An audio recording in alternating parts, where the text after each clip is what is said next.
Welcome to the cabin of the 2019 Genesis G70 3.3 Turbo V6.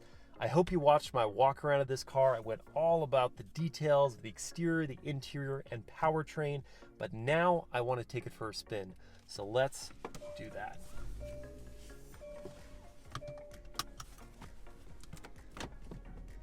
All right.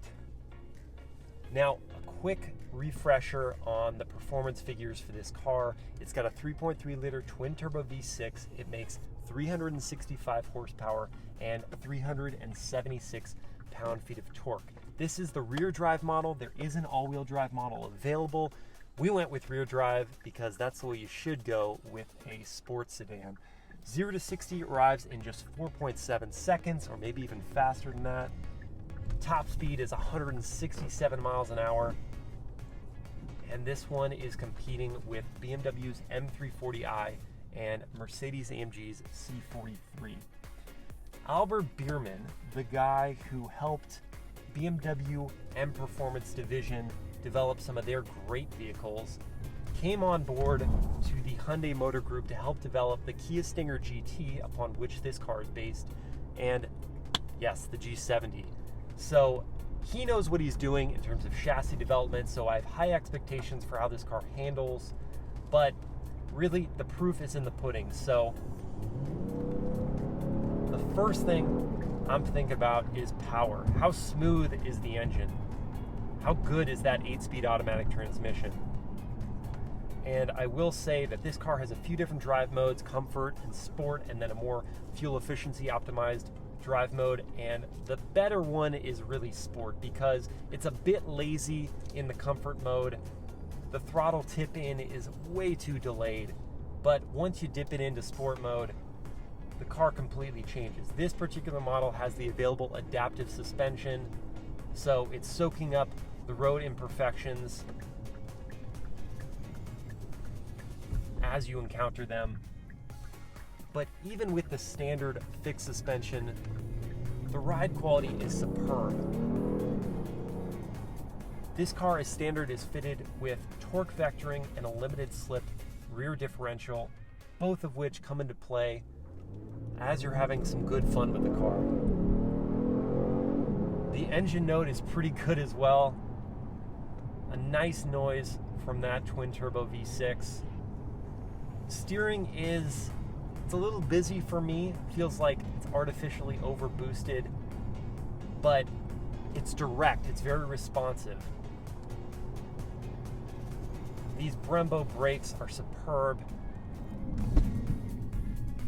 Excellent stopping power and a good pedal feel. Nice initial bite and a modular pedal as you get into the harder part of the braking. So smooth and quiet in here. Yeah, great driving dynamics.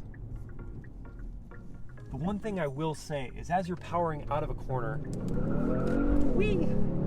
Oh yeah, don't bring the rear end around. If you have traction control still on, that torque vectoring isn't as smooth as I want it to be. It breaks the inner wheel to help you rotate, but it does so slightly abruptly, so the car is not as fluid when it's cornering. They've got a little work to do there, but apart from that, I mean, the car is so playful. It really feels like a sports sedan, maybe even more so than the latest 3 Series and C-Class, because those cars have been kind of laden, very heavily weighted with all the luxury amenities. And this car, even though it has all the content, it feels more lively, more on its toes. Gosh, it's quick too. It really is. And this 8-speed is an excellent transmission, smoothly works its way through the gears, gives you your gear right when you want it to, and will hold it all the way up to red line.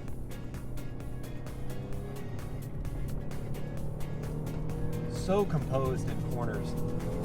Very nice.